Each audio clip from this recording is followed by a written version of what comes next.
नमस्कार दोस्तों, कैसे हैं आप लोग। उम्मीद करता हूँ अच्छे होंगे। आज हम लोग देखेंगे पिछले लगभग एक माह से अधिक जो हम लोगों ने पढ़ा है, जो देखा है, उसका आज हम लोग टेस्ट लेंगे और देखेंगे कि पिछले जो एसआई एग्जाम में पूछे गए प्रश्नों में से मेरा लेवल क्या है, मतलब हम लोगों ने क्या गेन किया है। आज हम लोग देखेंगे 2008 के एसआई एग्जाम में पूछे गए 100 प्रश्न। चलिए दोस्तों देखते हैं।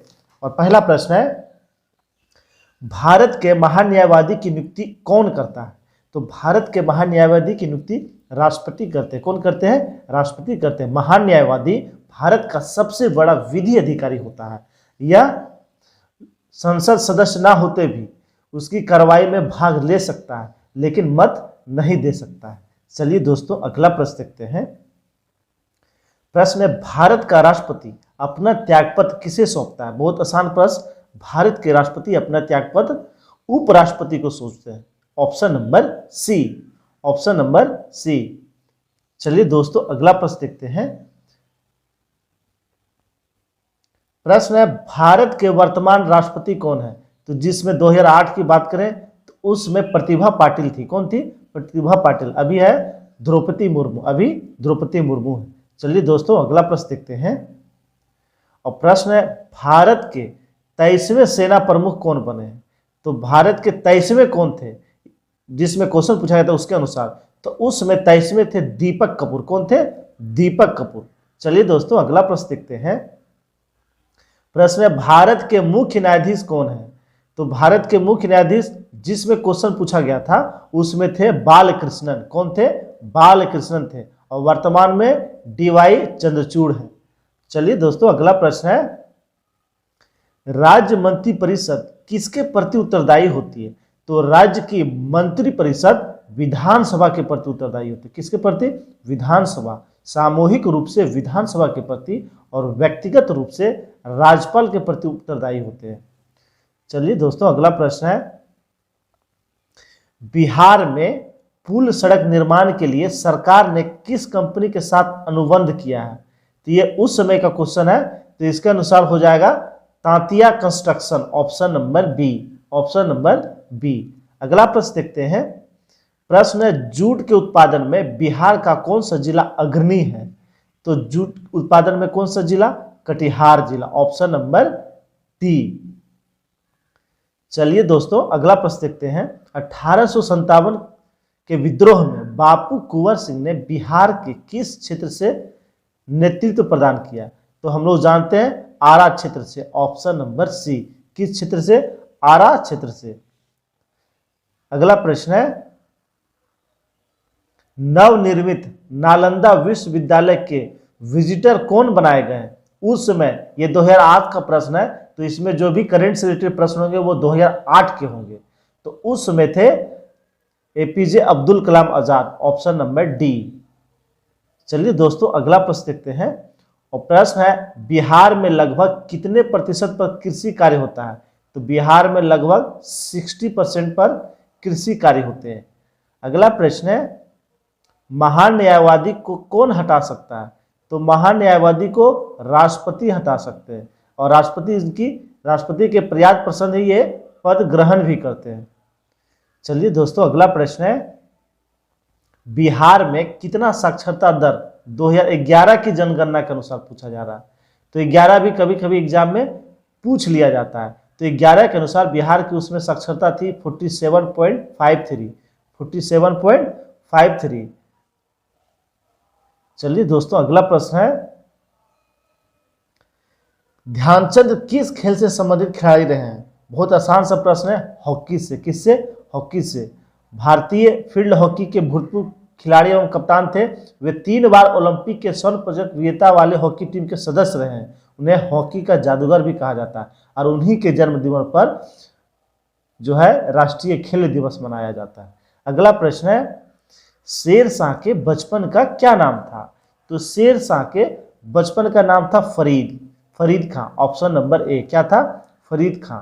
सूर्य साम्राज्य का ये संस्थापक थे। सूर्य साम्राज्य का संस्थापक थे, सूर्यवंश नहीं, सूर्यवंश के। चलिए दोस्तों अगला प्रश्न देखते हैं। प्रश्न है, भारतीय राष्ट्रीय कांग्रेस की स्थापना कब की गई थी।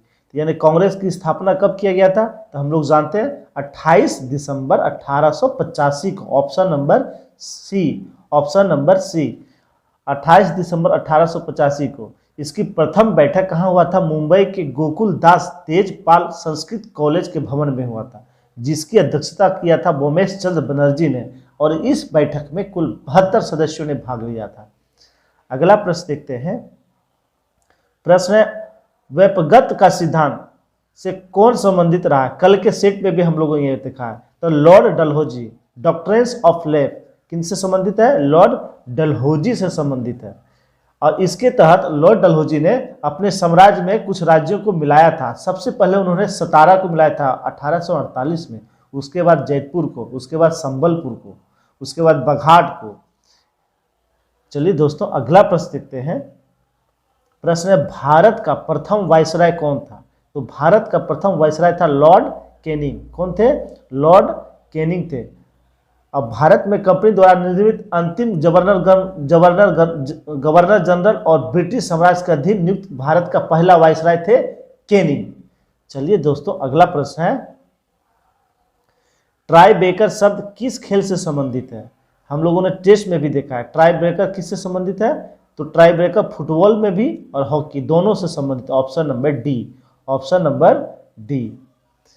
Hook, Chinaman, gully, throw, cover, slip, ये सारे क्रिकेट से संबंधित शब्दावली है। वहीं tie breaker, scoop, bully, push in, full pack, ये हॉकी से संबंधित है। और tie breaker, full back, plenty, striker, throw in, ये फुटबॉल से संबंधित शब्दावलियां हैं। चलिए दोस्तों अगला प्रश्न देखते हैं। प्रश्न है, प्राचीन नालंदा विश्वविद्यालय का संस्थापक कौन था? तो नालंदा विश्वविद्यालय का संस्थापक कौन थे? कुमारगुप्त। Option number D. कौन थे? कुमारगुप्त थे। बिहार के नालंदा जिले में स्थित प्राचीन नालंदा विश्वविद्यालय भारत में उच्च शिक्षा का महत्वपूर्ण और विख्यात केंद्र था। यहाँ लगभग देश विदेश के 10,000 छात्रों को पढ़ाने के लिए 2,000 शिक्षक थे।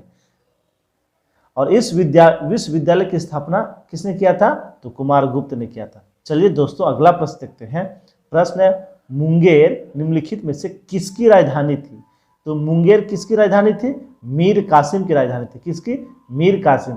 रॉबर्ट क्लाइव के हाथों की कठपुतली नवाब मीर जाफर को अंग्रेजों ने 1760 ईस्वी में हटाकर उसके दामाद कासिम को जो है बंगाल का नवाब बनाया था।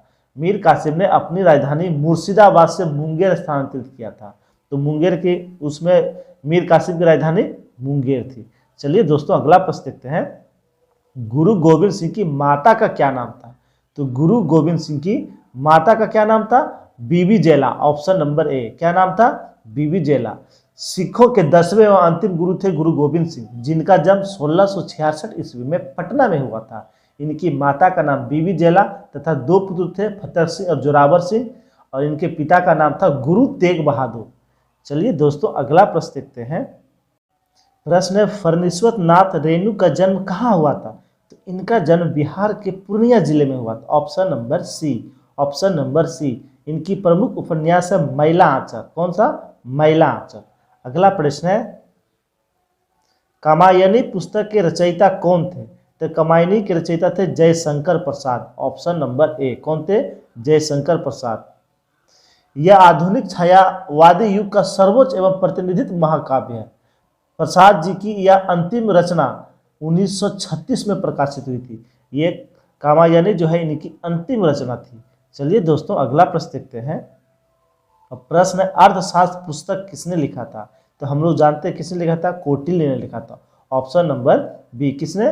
कौटिल्य ने लिखा था। मौर्यकालीन इतिहास तथा प्रशासनिक व्यवस्था की विस्तृत जानकारी अर्थशास्त्र में मिलती है। चलिए दोस्तों अगला प्रश्न देखते हैं। प्रश्न है, इनकलाब जिंदाबाद का नारा किसने दिया था? हम लोग जानते हैं किसने दिया था? भगत सिंह ने दिया था। किसने? भगत सिंह ने। जय हिंद का नारा सुभाष चंद्र बोस ने। करो या मरो का नारा महात्मा गांधी ने। किसने? महात्मा गांधी ने दिया था। और करो या मरो नारा के जन्मदाता कौन थे? यूसुफ मेहर अली। कौन थे? यूसुफ मेहर अली। और ये नारा भारत छोड़ो आंदोलन के दौरान दिया गया था। अगला प्रश्न है, बक्सर का युद्ध किस किस के बीच हुआ था? तो बक्सर का युद्ध मीर कासिम और अंग्रेज के बीच हुआ था। किसके बीच? मीर कासिम और अंग्रेज के बीच 1764 ईस्वी में अंग्रेजों और मीर कासिम तथा अवध के नवाब शुजाउद्दौला एवं मुगल सम्राट शाह आलम द्वितीय के बीच हुआ। इस युद्ध में अंग्रेज विजयी हुए और इस युद्ध में अंग्रेज सेनापति हेक्टर मुनरो था। कौन था? हेक्टर मुनरो था। अगला प्रश्न देखते हैं। प्रश्न है बिहार में कुल कितने प्रमंडल हैं? तो बिहार में कुल कितने प्रमंडल हैं? जिसमें क्वेश्चन, तो बिहार में कुल 9 प्रमंडल, ऑप्शन नंबर सी। कितने प्रमंडल हैं? 9 प्रमंडल हैं। अच्छा, देख लेते हैं। प्रशासनिक दृष्टिकोण से बिहार को 9 प्रमंडलों तथा 38 मंडलों में बांटा गया है। बिहार द्विसदनात्मक व्यवस्था वाला राज्य है। यहाँ विधानसभा की 243 सीटें हैं। प्रश्न है वर्ष 2001 की जनगणना के अनुसार बिहार की कुल जनसंख्या कितनी थी? तो 2001 में बिहार की जनसंख्या थी 8,28,78,796, ऑप्शन नंबर ए। अगला प्रश्न है सितारा देवी किस विद्या से संबंधित है? तो सितारा देवी का संबंध किससे था? तो सितारा देवी का संबंध कथक नृत्य से था, option number D. Option number D. इनका जन्म 8 नवंबर 1920 को कलकत्ता में हुआ था और इनका निधन 2014 में हो गया था। चलिए दोस्तों, अगला प्रश्न है पटना हाईकोर्ट की स्थापना कब हुई थी? तो हम लोग जानते हैं पटना हाईकोर्ट की स्थापना कब हुआ था? तो ये 1916 ईस्वी में हुआ था।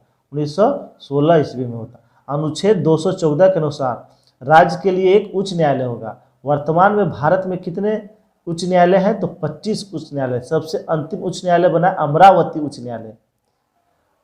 चलिए दोस्तों, अगला प्रश्न देखते हैं। अब प्रश्न है जैन धर्म के अंतिम तीर्थंकर महावीर की मृत्यु कहाँ हुई थी? हम लोग जानते हैं महावीर की मृत्यु पावापुरी में हुई। कहाँ हुई? पावापुरी में, ऑप्शन नंबर डी। स्वामी जैन धर्म के 24वें एवं अंतिम तीर्थंकर थे। इनका जन्म 540 ईसा पूर्व कुंड ग्राम वैशाली में हुआ था। 72 वर्ष की आयु में इनकी मृत्यु हुई थी 468 ईसा पूर्व। 468 ईसा पूर्व बिहार के पावापुरी में। अगला प्रश्न है भगवान बुद्ध का जन्म लुम्बिनी में हुआ था। लुम्बिनी है कहाँ? तो हम लोग जानते हैं लुम्बिनी नेपाल में है। कहाँ है लुम्बिनी? लुम्बिनी नेपाल में है। चलिए दोस्तों, अगला प्रश्न देखते हैं। झारखंड देश का कौन सा राज्य है? तो झारखंड का जो निर्माण हुआ था केम्मा राज्य के रूप में हुआ था, तो उसमें झारखंड 28वां राज्य के रूप में, ऑप्शन नंबर सी। अगला प्रश्न देखते हैं बिहार में लोकसभा की सीटों की संख्या कितनी है? तो बिहार में हम लोग जानते हैं लोकसभा सीटों की संख्या 40 है। विधानसभा की 243 सीटें हैं। अगला प्रश्न देखते हैं अंतर्राष्ट्रीय महिला दिवस। अंतर्राष्ट्रीय महिला दिवस कब मनाते हैं? तो ये हम लोग 8 मार्च को मनाते हैं, ऑप्शन नंबर ए। कब मनाते हैं? 8 मार्च को मनाते हैं। चलिए दोस्तों, अगला प्रश्न देखते हैं। प्रश्न है बिंबिसार किस वंश का शासक था? तो बिंबिसार हम लोग जानते हैं किस वंश के शासक थे? हर्यक वंश के शासक। किस वंश के? हर्यक वंश के। बिंबिसार 544 ईसा पूर्व गद्दी पर बैठा था। 544 ईसा पूर्व गद्दी पर बैठा था और इन्होंने बिंबिसार ने राजवेदक जीवक को महात्मा बुद्ध की सेवा में भेजा था। तो जीवक किसके दरबार में रहते थे? बिंबिसार के दरबार में रहते थे। अगला प्रश्न है भारत में प्रथम सत्याग्रह गांधी जी ने कहाँ शुरू किया था? तो भारत में प्रथम सत्याग्रह गांधी जी ने बिहार के चंपारण में स्टार्ट किया था, option number B. Option number B. Gandhi ji 1915 में दक्षिण अफ्रीका से वापस आए थे और सबसे पहले सत्याग्रह इनका 1917 में चंपारण में था। राजकुमार शुक्ल ने गांधी जी को चंपारण आने का आग्रह किया था क्योंकि यहाँ तीन कठिया प्रथा जो लागू किया गया था उसका विरोध हो रहा था। चलिए दोस्तों, अगला प्रश्न देखते हैं। प्रश्न है भारतीय स्टेट बैंक ने हाल ही में भारत के बाहर कहाँ अपनी नई शाखा खोला है? तो ये 2008 का प्रश्न है, तो इसके अनुसार आंसर हो जाएगा इजराइल में, ऑप्शन नंबर बी, इजराइल में। चलिए दोस्तों, अगला प्रश्न देखते हैं। प्रश्न है सार्क का सबसे नया देश है। तो सार्क में शामिल 2008 की बात कर रहा है, तो उसमें शामिल सबसे नया देश कौन सा था? तो इसका आंसर हो जाएगा option number D, Afghanistan. Afghanistan. वहीं अगर सार्क की बात करें तो इसका मुख्यालय कहाँ है? काठमांडू में है। कहाँ है? काठमांडू में। इसकी स्थापना 1985 में किया गया था। कब किया गया था? 1985 में किया गया था। इसके संस्थापक देश थे भारत, पाकिस्तान, बांग्लादेश, नेपाल, भूटान, श्रीलंका और मालदीव। अगला प्रश्न है, संयुक्त राष्ट्र संघ यूएनओ का मुख्यालय कहाँ है? तो यूएनओ का मुख्यालय है न्यूयॉर्क में। ऑप्शन नंबर ए। कहाँ है? न्यूयॉर्क में। इसकी स्थापना 24 अक्टूबर 1945 को हुआ था। 24 अक्टूबर 1945 को। और इसकी कार्यकारी भाषा क्या है? अंग्रेजी और फ्रेंच। अंग्रेजी और फ्रेंच। इसमें शामिल सबसे अंतिम देश है दक्षिणी सूडान, 193वां। 193 देश बना था, 193वां देश दक्षिणी सूडान। कल के सेट में भी हम लोगों ने देखा है इसे। अगला प्रश्न है, शिवाजी को किसने कैद कर लिया था? तो हम लोग जानते हैं शिवाजी को किसने कैद किया था? औरंगजेब ने। किसने? औरंगजेब ने कैद कर लिया था और कैद करके जयपुरी भवन में रखा था। और कैद कब किया था? 1666 ईस्वी में। शिवाजी के द्वारा चौथ एवं सर्वदेशमुखी कर लिया जाता था। चलिए दोस्तों, अगला प्रश्न देखते हैं। प्रश्न है, महात्मा गांधी कब भारतीय राष्ट्रीय कांग्रेस के अध्यक्ष बने थे? तो गांधी जी ने मात्र एक अधिवेशन किया था, बेलगांव अधिवेशन, 1924 में। 1924 में। Option number C. अगला प्रश्न है, बंगाल का विभाजन हुआ था। तो बंगाल विभाजन कब हुआ था? 1905 में। Option number B. 1905 में। 20 जुलाई 1905 को बंगाल विभाजन की घोषणा किया गया था और 16 अक्टूबर 1905 से प्रभावी हुआ था। और इसी दिन को पूरे बंगाल में शोक दिवस के रूप में मनाया जाता है। अगला प्रश्न है, राज्यसभा एवं लोकसभा की संयुक्त बैठक कौन बुलाता है? तो ये बैठक कौन बुलाते हैं? तो ये बुलाते हैं राष्ट्रपति, लेकिन इसकी जो अध्यक्षता है वो लोकसभा अध्यक्ष करते हैं। और इसकी चर्चा, संयुक्त अधिवेशन की चर्चा अनुच्छेद 108 में है। अनुच्छेद 108 में। ये बुलाया कब जाता है? जब दूसरे सदन द्वारा विधेयक अस्वीकार कर दिया जाए। विधेयक पर किए जाने वाले संशोधन में दोनों सदन अंतिम रूप से सहमत ना हो और अगर विधेयक 6 माह से अधिक हो जाए और वह पारित ना हुआ, तब संयुक्त अधिवेशन बुलाई जाती है। देखते हैं अगला प्रश्न, एक व्यक्ति ग्राम पंचायत की सदस्यता के लिए चुनाव लड़ना चाहता है, तो उनकी उम्र कितनी होनी चाहिए? तो पंचायत चुनाव लड़ने की न्यूनतम उम्र कितनी है? तो अधिकतम उम्र की तो कोई सीमा है नहीं, न्यूनतम उम्र हो जाएगा 21 वर्ष या उससे ऊपर। Option number C. Option number C. चलिए दोस्तों, अगला प्रश्न देखते हैं। प्रश्न है, नेताजी सुभाष चंद्र बोस राष्ट्रीय खेल संस्थान यह कहाँ स्थित है? तो यह पटियाला में स्थित है। कहाँ स्थित है? पटियाला में। Option number D. Option number D. अगला प्रश्न है, जसपाल राणा का नाम निम्नलिखित खेलों में से किस खेल से संबंधित है? तो जसपाल राणा ये किस खेल के खिलाड़ी हैं? तो ये निशानेबाजी के। Option number B. Option number B, निशानेबाजी। अगला प्रश्न देखते हैं।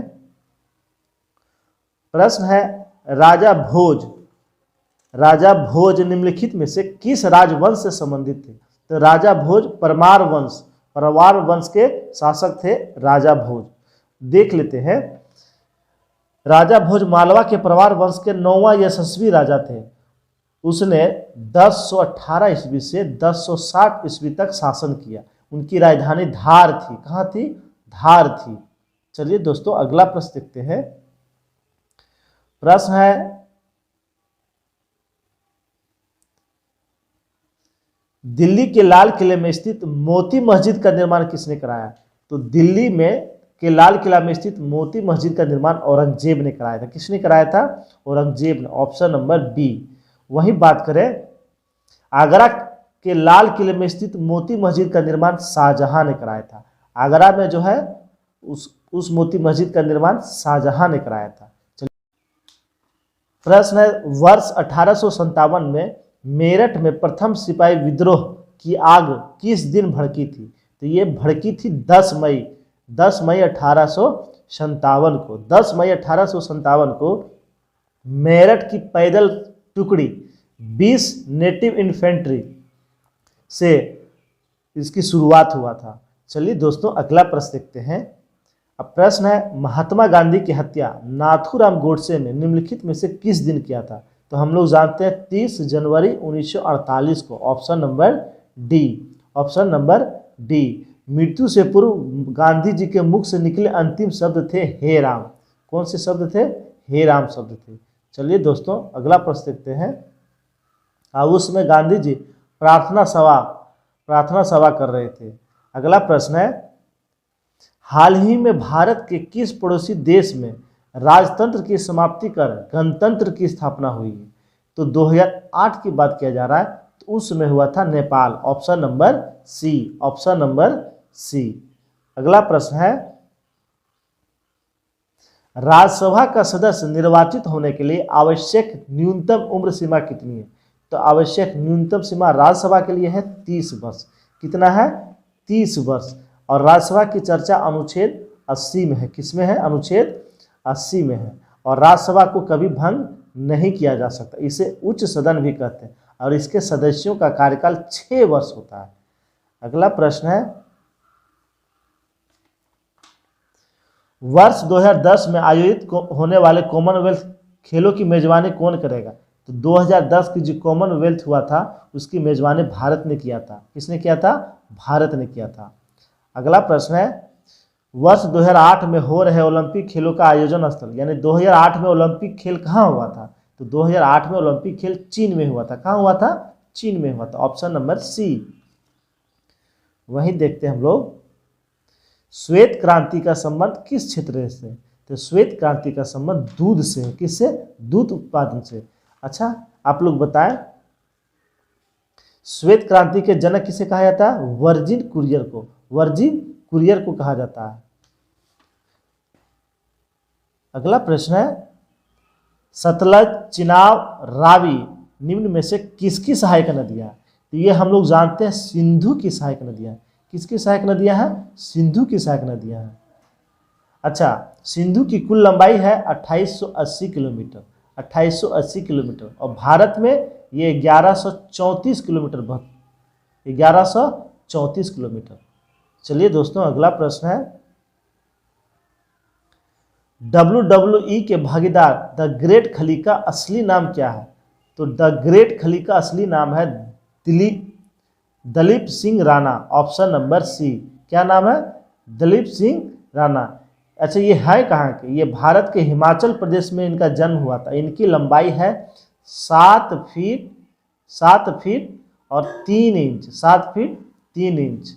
इनका वजन जो है लगभग 420 पाउंड है। कितना? 420 पाउंड है। चलिए दोस्तों अगला प्रश्न देखते हैं। प्रश्न है, पंडित रवि शंकर के संबंध निम्नलिखित में से किस वाद्य यंत्र से? तो पंडित रवि शंकर ये सितार से संबंधित है। किनसे? सितार से। अगला प्रश्न है, निम्नलिखित में से किसे लोकनायक कहा गया? तो हम लोग जानते हैं जयप्रकाश नारायण को लोकनायक की उपाधि मिला है। अच्छा आप लोग बताएं, लोकमान्य तो बाल गंगाधर तिलक, लोकहितवादी गोपाल हरि देशमुख, राष्ट्रपिता महात्मा गांधी, जननायक कर्पूरी ठाकुर, महामना मदन मोहन मालवीय, सरदार वल्लभ भाई पटेल को, और आजाद शत्रु की उपाधि डॉक्टर राजेंद्र प्रसाद को मिला था। चलिए दोस्तों अगला प्रश्न है, बुलंद दरवाजा निम्नलिखित में से कहाँ है? तो बुलंद दरवाजा कहाँ है? तो फतेहपुर सीकरी में। Option number C, Fatehpur Sikri में। इसका निर्माण अकबर ने कराया था गुजरात विजय के उपलक्ष्य में। गुजरात विजय के उपलक्ष्य में। अगला प्रश्न है, एक लंबे अंतराल के बाद भारत और बांग्लादेश के बीच कौन सी रेलगाड़ी चलाई गई है? 2008 की बात हो रही है। तो कौन सी रेलगाड़ी चलाई गई थी? तो वो चलाई गई थी मैत्री। तो मैत्री एक्सप्रेस किन दो देशों के बीच? भारत और बांग्लादेश के बीच। भारत और पाकिस्तान के बीच समझौता एक्सप्रेस चलती है और थार एक्सप्रेस चलता है। और वहीं एक और ट्रेन बांग्लादेश के साथ चलती थी, बंधन एक्सप्रेस। चलिए दोस्तों अगला प्रश्न है, भारत के राष्ट्रपति को पद से कौन हटा सकता है? तो भारत की राष्ट्रपति को पद से संसद हटा सकता है। Option number D. Option number B. कौन? संसद। और किस प्रक्रिया द्वारा? महाभियोग प्रक्रिया द्वारा। किस प्रक्रिया द्वारा? महाभियोग प्रक्रिया द्वारा। अगला प्रश्न है, भारत का व्यापारिक संबंध सबसे पहले किस यूरोपीय देश से स्थापित हुए थे? तो सबसे पहले स्थापित हुए थे पुर्तगाली से, यानी पुर्तगाल। Option number A, option number A. Bharat से व्यापार संबंध बनाने वाले यूरोपीय देशों का क्रम है, पहले पुर्तगाली आए, फिर डच आए, फिर अंग्रेज आए, फिर डेनिश आए, फिर फ्रांसीसी आए, फिर स्वीडिश आए। ब्रिटिश ईस्ट इंडिया कंपनी का गठन मुगल सम्राट अकबर के समय में हुआ था। चलिए दोस्तों अगला प्रश्न देखते हैं। प्रश्न है, वेलिंगटन कप का संबंध, ये भी हम लोगों ने देखा है, संबंध किस खेल से है? तो ये किस खेल से है? हॉकी से। Option number C. किस खेल से? Hockey. Aga Khan cup, Aga Khan cup hockey से। ध्यानचंद ट्रॉफी हॉकी से। रंगास्वामी कप हॉकी से। वहीं फुटबॉल की बात करें तो डूरंड कप, रोबर्ट्स कप, संतोष ट्रॉफी और मरडेगा कप, ये फुटबॉल से संबंधित है। वहीं बात करें क्रिकेट की तो रणजी ट्रॉफी, ईरानी ट्रॉफी, ड्रिल trophy, Duleep trophy, Deodhar trophy, ये क्रिकेट से संबंधित है। और टेनिस से संबंधित फ्रेंच विंबलडन, डेविस कप, ये सारे टेनिस से संबंधित प्रतियोगिताएं हैं। चलिए दोस्तों अगला प्रश्न है, पृथ्वी का एकमात्र प्राकृतिक उपग्रह, तो प्राकृतिक उपग्रह एकमात्र चंद्रमा है। कौन है? चंद्रमा। Option number D. चलिए दोस्तों अगला प्रश्न देखते हैं। प्रश्न है, जातक पवित्र ग्रंथ है, तो जातक किस धर्म का प्रमुख ग्रंथ है या पवित्र ग्रंथ है? तो इसका आंसर हो जाएगा बौद्ध का। Option number C. किसका? बौद्ध का।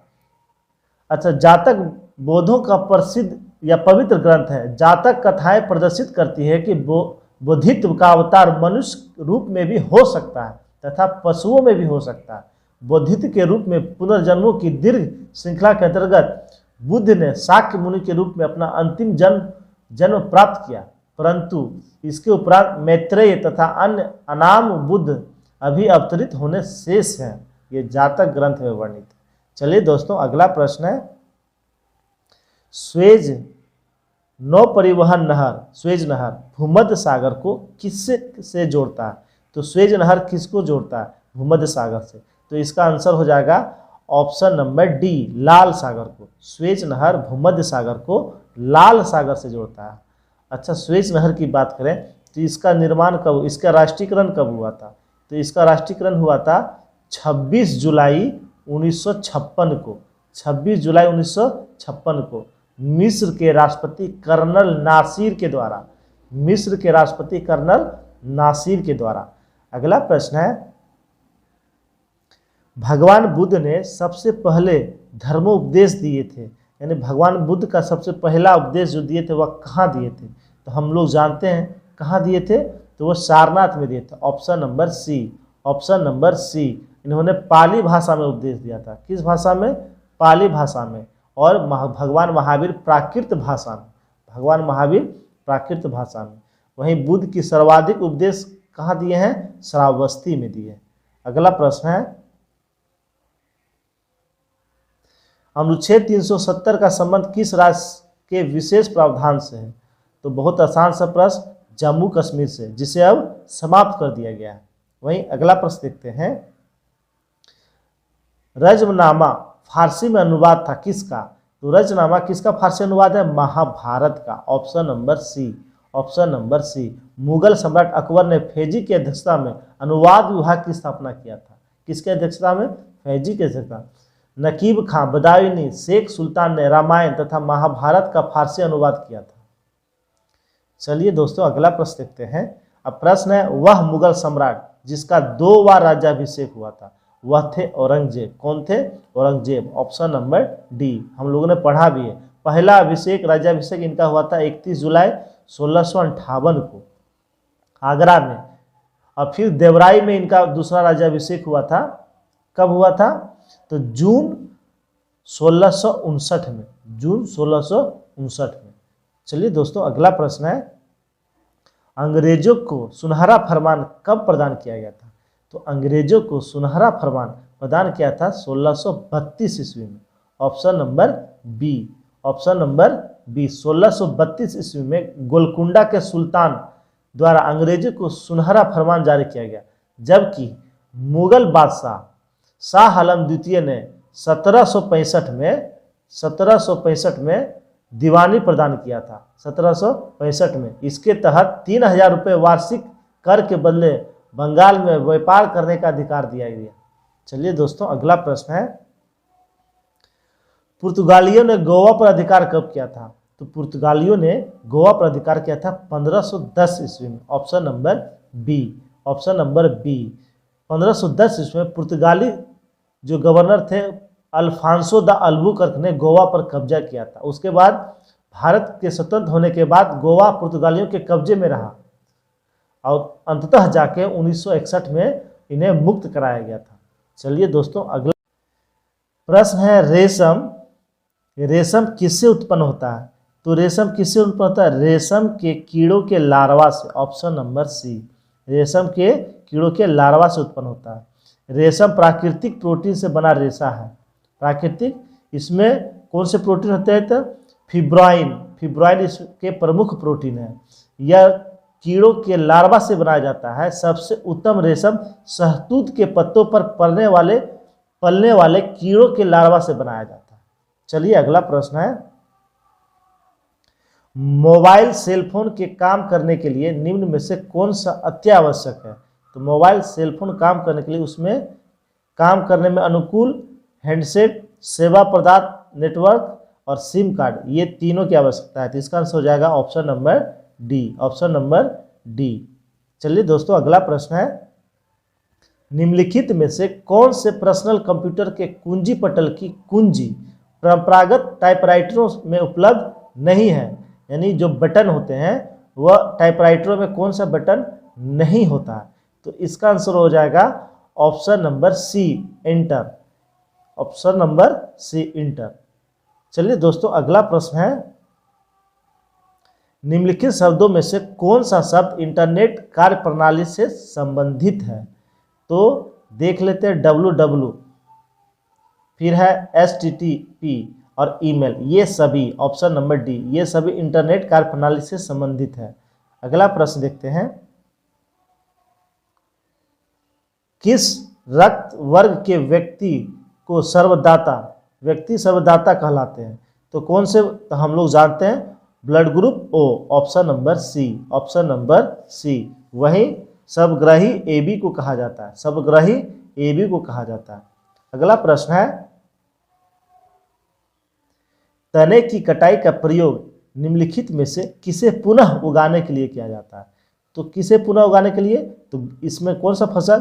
तो डी, गन्ना। कौन? गन्ना। गन्ने की फसल में तने की कटाई का प्रयोग उसे पुनः उगाने के लिए किया जाता है। अगला प्रश्न है, एड्स का पूर्ण रूप क्या है? यानी एड्स का फुल फॉर्म। तो एड्स का फुल फॉर्म आप लोग जानते होंगे, acquired immune deficiency syndrome, option number C, option number C. अगला प्रश्न है, दूध के फटने पर कौन सा एसिड उत्पन्न होता है? तो दूध फटने पर लैक्टिक एसिड उत्पन्न होता है, option number C, option number C. वहीं दही में लैक्टिक अम्ल पाए जाते हैं, सिरका में एसिटिक अम्ल पाए जाते हैं, इमली और अंगूर में टर्टरिक अम्ल पाए जाते हैं, नींबू और संतरा में सिट्रिक अम्ल पाए जाते हैं। अगला प्रश्न है, संतरे किसमें प्रबल स्रोत है? तो संतरे किसके प्रबल स्रोत है? तो संतरे किसके प्रबल स्रोत है? तो संतरे विटामिन की, option number D, option number D. Vitamin C खट्टे फलों में पाए जाते हैं और विटामिन बी और सी ये जल में घुलनशील है, अब बाकी अन्य विटामिन वसा में घुलनशील है। अगला प्रश्न देखते हैं, इनमें से कौन सा रोग मच्छरों से होने वाला रोग नहीं है? तो मच्छरों से होने वाले रोग नहीं है। तो डेंगू बुखार बिल्कुल, मलेरिया होता है, फाइलेरियासिस ये भी होता है, घेंगा, ऑप्शन नंबर डी। घेंगा रोग जो है आयोडीन की कमी से होता है। वहीं मलेरिया की बात करें तो यह मादा एनोफिलीज मच्छर के काटने से होता है। अगला प्रश्न है, पालक के पत्ते किसके प्रबल स्रोत हैं? तो पालक के पत्ते में आयरन अधिक पाया जाता है, option number B, option number B. वहीं सबसे अधिक आयरन मेथी में पाए जाते हैं। किस में पाए जाते हैं? मेथी में पाए जाते हैं। आयरन रक्त में हेमोग्लोबिन का निर्माण करता है। अगला प्रश्न है, दंत क्षय का कारण क्या है? यानी दांत का क्षय होना किस कारण होता है? तो इसका आंसर हो जाएगा ऑप्शन नंबर सी, बैक्टीरिया जनित संक्रमण से दांत गिरते हैं। चलिए दोस्तों अगला प्रश्न है, एंटीटॉक्सिन्स का इंजेक्शन किसकी रोकथाम के लिए जाता है? तो ये टिटनेस की रोकथाम के लिए जाता है। किसकी रोकथाम के लिए? टिटनेस की रोकथाम के लिए। चलिए दोस्तों अगला प्रश्न देखते हैं। प्रश्न है, अल्बर्ट आइंस्टीन थे एक प्रसिद्ध भौतिक शास्त्री थे। Option number C, option number C. इन्होंने सापेक्षता का सिद्धांत दिया था। 1912 ईस्वी में इन्हें भौतिक का नोबेल पुरस्कार मिला था। इनको जो है नाजियों ने 1933 ईस्वी में जर्मनी से निष्कासित कर दिया था। चलिए दोस्तों अगला प्रश्न देखते हैं। प्रश्न है, टेलीफोन का आविष्कार किसने किया? तो टेलीफोन का आविष्कार किसने किया? तो ये किया था ग्राहम बेल ने, अलेक्जेंडर ग्राहम बेल ने। Option number B. टीवी का आविष्कार जेएल बेयर्स ने किया था। वहीं बल्ब का आविष्कार एडिसन ने किया था। दूरबीन का आविष्कार गैलीलियो ने किया था। और रेडियो का आविष्कार जी मार्कोनी ने किया था। और कंप्यूटर का आविष्कार चार्ल्स बेबेज ने किया था। अगला प्रश्न है, भाप के इंजन का आविष्कार किया गया। तो भाप का इंजन का आविष्कार किसने किया था? बहुत आसान सा प्रश्न है, किसने किया था? तो ये किया था न्यूकोमेन द्वारा। Option number B, option number B. भाप का इंजन एक प्रकार का ऊष्मीय इंजन है जो कार्य करने के लिए जलवाष्प का प्रयोग करता है।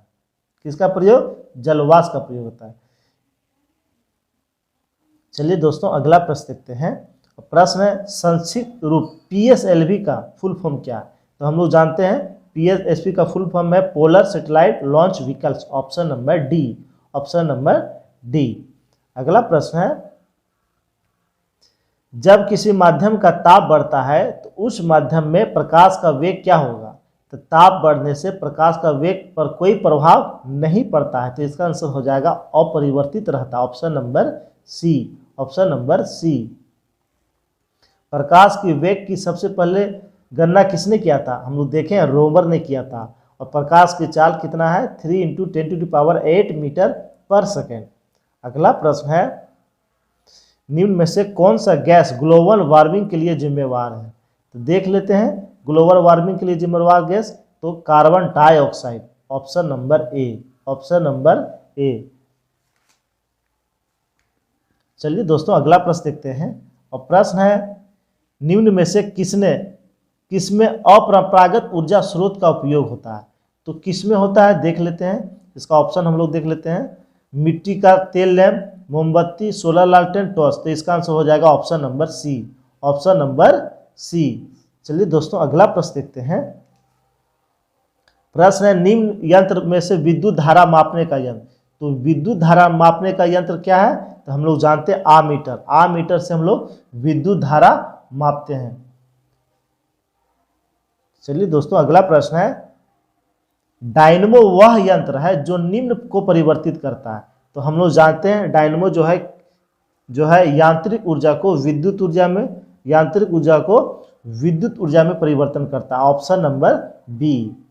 अगला प्रश्न है, गैल्वेनीकृत लोह चादरों पर किसकी परत चढ़ाई जाती है? तो हम लोग जानते हैं जस्ता की परत चढ़ाई जाती है। किसका? जस्ता की परत चढ़ाई जाती है। और इससे क्या होता है? लोहे को जो है जंग लगाने से बचाया जाता है। अगला प्रश्न है, पृथ्वी में उपलब्ध सबसे कठोरतम पदार्थ है। तो हम लोग जानते हैं सबसे कठोरतम पदार्थ है हीरा। Option number B. कौन है? हीरा है। पृथ्वी पर उपलब्ध सबसे कठोरतम पदार्थ हीरा है जो अधातु हर कार्बन का अपरूप है। सबसे अधिक घनत्व वाला भारी तत्व होता है ओस्मियम और सबसे हल्का धातु होता है लिथियम। चलिए दोस्तों अंतिम प्रश्न देखते हैं। और प्रश्न है, वॉशिंग सोडा किसका नाम है? तो हम लोग जानते हैं वॉशिंग सोडा किसका नाम है? तो वॉशिंग सोडा सोडियम कार्बोनेट का नाम। किसका नाम है? सोडियम कार्बोनेट का नाम। वह सोडियम बाइकार्बोनेट खाने वाले सोडे का नाम है। खाने वाले सोडे का नाम। ये था दोस्तों 100 महत्वपूर्ण प्रश्न जो 2008 के एसआई के एग्जाम में पूछे गए थे। तो आप लोग सेट देने के बाद आपको रियलाइज हुआ होगा जो हम लोग वीडियो देख रहे हैं उससे कितने फ़ायदे हो रहे हैं। दोस्तों अगर वीडियो अच्छा लगा हो तो प्लीज़ लाइक कर देंगे और शेयर कर देंगे।